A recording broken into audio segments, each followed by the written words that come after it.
In every age of history, humanity has chased the unknown.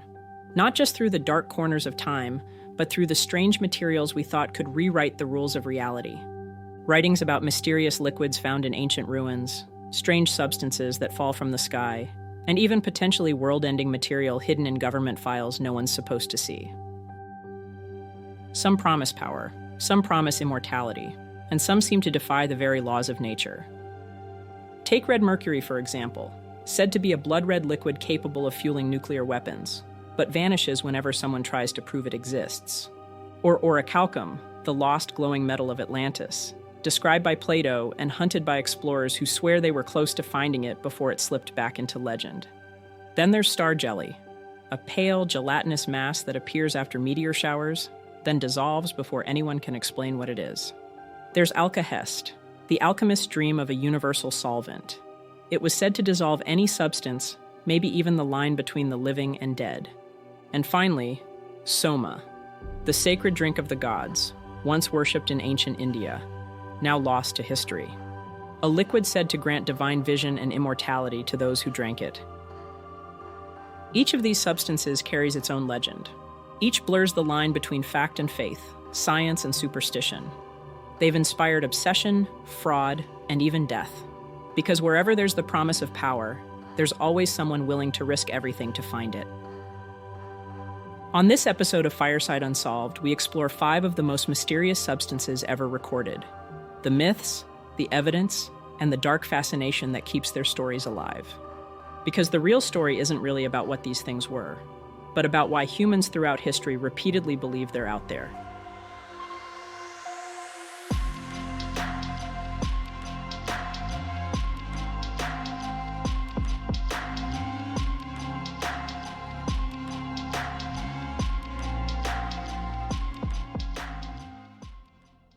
It was said to shine like fire, a metal so rare, so precious, that only the gods themselves could have forged it.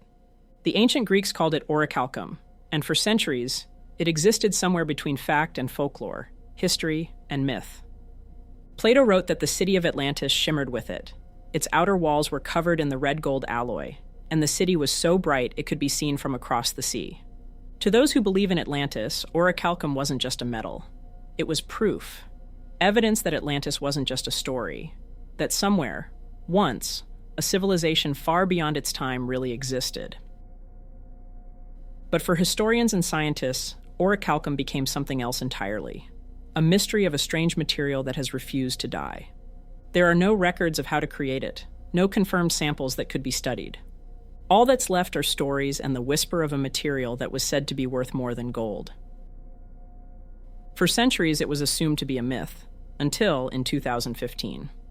Off the coast of Gela, a small port city in southern Sicily, divers discovered a shipwreck resting just 10 feet below the surface. Buried in the sand were dozens of ingots, reddish gold and heavy, eerily similar to what the legends had described. Scientists examined them and discovered a blend of copper, zinc, nickel, and traces of lead and iron, an alloy remarkably similar to brass, but not quite the same. And the analysis was clear that these ingots weren't modern. They had been forged over 2,600 years ago. The discovery sent shockwaves through archaeology. Had they finally found Orichalcum, or just stumbled on a forgotten experiment, a merchant's lost cargo that happened to look like the description in the myth? The ship was likely bound for Gela when it went down, but the mystery of what it carried and where that cargo came from has never been fully explained. That's the pull of Orichalcum. It sits right on the fault line between legend and reality. To some, it's evidence that Atlantis may have existed, that Plato's account wasn't pure fiction after all. To others, it's a cautionary tale about how myths can grow from kernels of truth. The metal itself is real. Those ingots can be touched, weighed, and studied. But what they mean, what they represent, that's another story entirely. Somewhere between the shimmering legends of Atlantis and the hull of a sunken ship off the coast of Sicily lies the truth. We just haven't figured out what it is yet.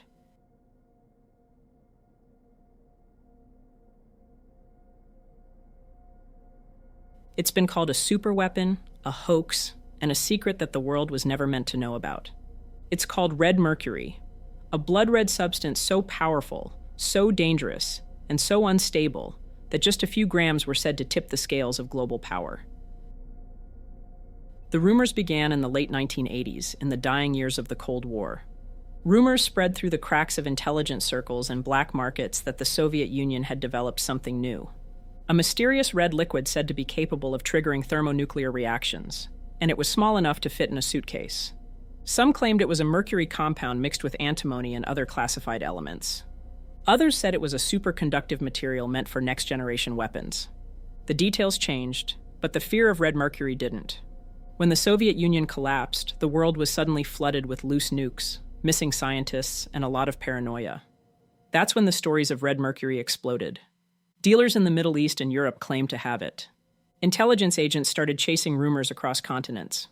The Sunday Times even reported that terrorist groups were offering millions to get their hands on it. So governments got involved. Sting operations were set up. Undercover agents posed as buyers, meeting smugglers who promised tiny vials of red mercury hidden in lipstick tubes, drink containers, even inside religious relics. But when the samples were tested, every single time, they turned out to be fakes. It was just ordinary mercury, dyed red. To this day, no verified sample of red mercury has ever been found. No scientific paper, no classified leak, no lab result to prove it exists. And yet, people still believe. Some insist that governments covered it up, that red mercury was real, but too dangerous to officially acknowledge its existence. Others think it was all an elaborate hoax, a trap planted by intelligence agencies to expose arms traffickers during the Cold War. Whichever version you believe, one thing's certain: red mercury left a trail of chaos. A blood-red liquid that no one has ever seen, tested, or confirmed, yet has left behind a trail of arrests, scams, and death.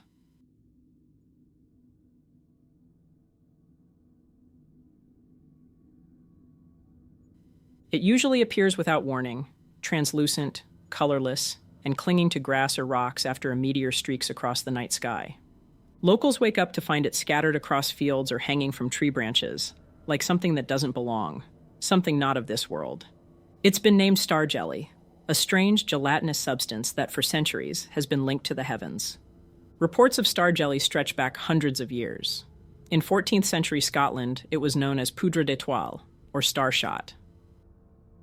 Folklore claimed it was the residue of fallen stars, or even the remains of meteorites that had melted away upon touching the Earth. In medieval England, people believed it was something more supernatural. It was said to hold power, like a gift or a warning, left behind by whatever moved through the night sky. The material itself is fleeting. Those who've tried to collect it say it evaporates within hours, drying up or simply dissolving into nothing. In 1846, a naturalist in England recorded seeing several lumps of it on the ground after a meteor shower. When he returned to gather samples later that morning, it had already disintegrated. Centuries later, biologists, chemists, and UFO researchers would all take their turn trying to explain it. Biologists believe star jelly is nothing more than nostoc, a type of cyanobacteria that swells into a jelly-like mass when it rains, appearing suddenly overnight. Others suggest it could be amphibian remains, the undigested egg masses of frogs or toads regurgitated by predators, their outer membranes swollen and translucent. But neither explanation seems to fit all the reports. Star jelly has been found on mountaintops, in forests, and even high up in trees. Modern investigations haven't solved it either. In 2013, a mysterious slime was discovered on the grasslands of Ham Wall Nature Reserve in Somerset, England. Samples were taken and tested, but the results were inconclusive. The material was organic, but no DNA could be recovered. To this day, no single explanation fits every case. Maybe it's biological. Maybe it's atmospheric. Or maybe it's something that truly does fall from the stars.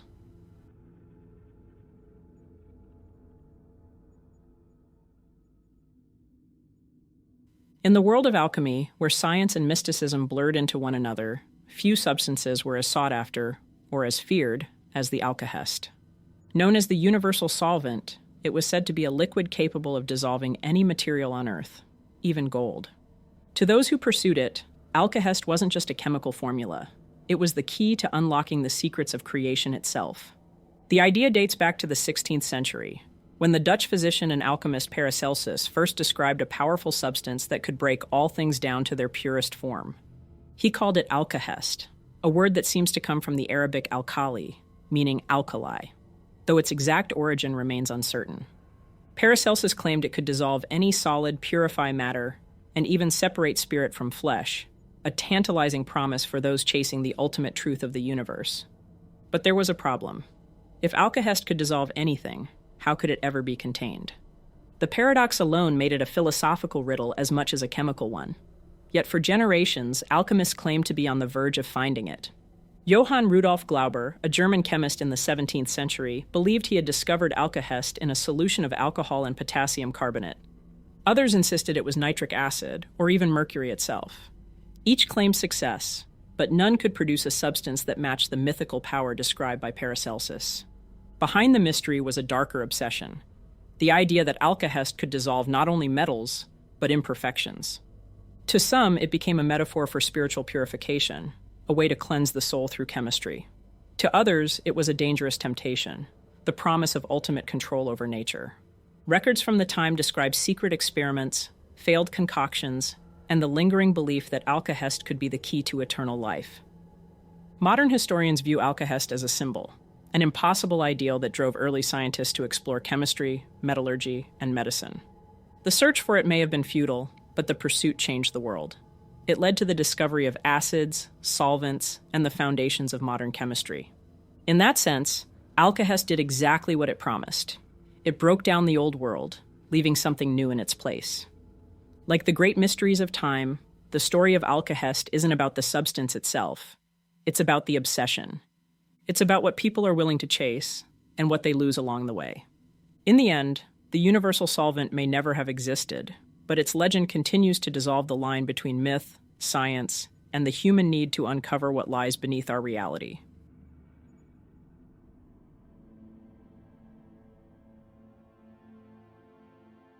For thousands of years, one mysterious substance has lingered in the borderlands between religion, myth, and chemistry.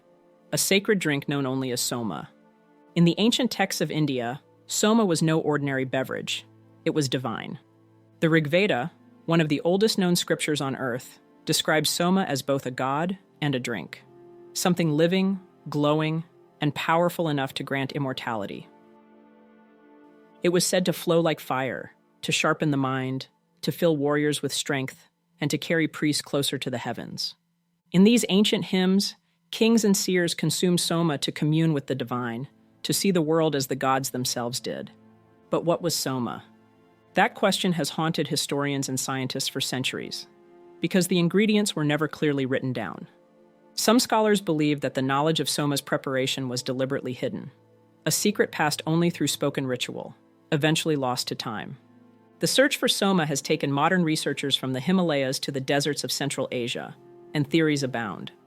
Some claim Soma was made from the Amanita muscaria mushroom, the red-capped, white-spotted fungus known for its hallucinogenic properties. Others argue it came from ephedra, a stimulant-rich plant that grows in the high mountains, or even from cannabis, prepared as a sacred elixir. Each theory makes sense in its own way, and yet, none can fully explain the glowing, almost electric descriptions found in the Vedas. One of the most compelling aspects of Soma's story is how quickly it disappeared from history. At some point, rituals changed, the knowledge faded. Later texts from the same region refer to Soma as something mythical, a substance that once existed but was no longer obtainable. It's as if the recipe, and perhaps the plant itself, disappeared from the earth. And that's where the mystery deepens. Some historians believe Soma's disappearance may have mirrored a cultural shift, the move from raw spiritual experience to organized religion. Others think the plant used to make Soma simply went extinct, or that its sacred grove was lost to war, drought, or migration. Whatever the reason, the substance that once linked humanity and divinity became legend. Today, Soma lives on not in laboratories or temples, but in stories, as a symbol of something humanity is always chasing: transcendence. Like the Philosopher's Stone or the Fountain of Youth, it represents the endless human hunger for a higher state of being. And just like the greatest mysteries of history, the truth about Soma might still be out there, hidden in plain sight, buried beneath layers of time, waiting for someone curious enough to go looking for it. Thank you for joining us for another episode of Fireside Unsolved. If you haven't already, please like and subscribe to help the channel grow. Until next time, take it easy and be easy, you filthy bastards.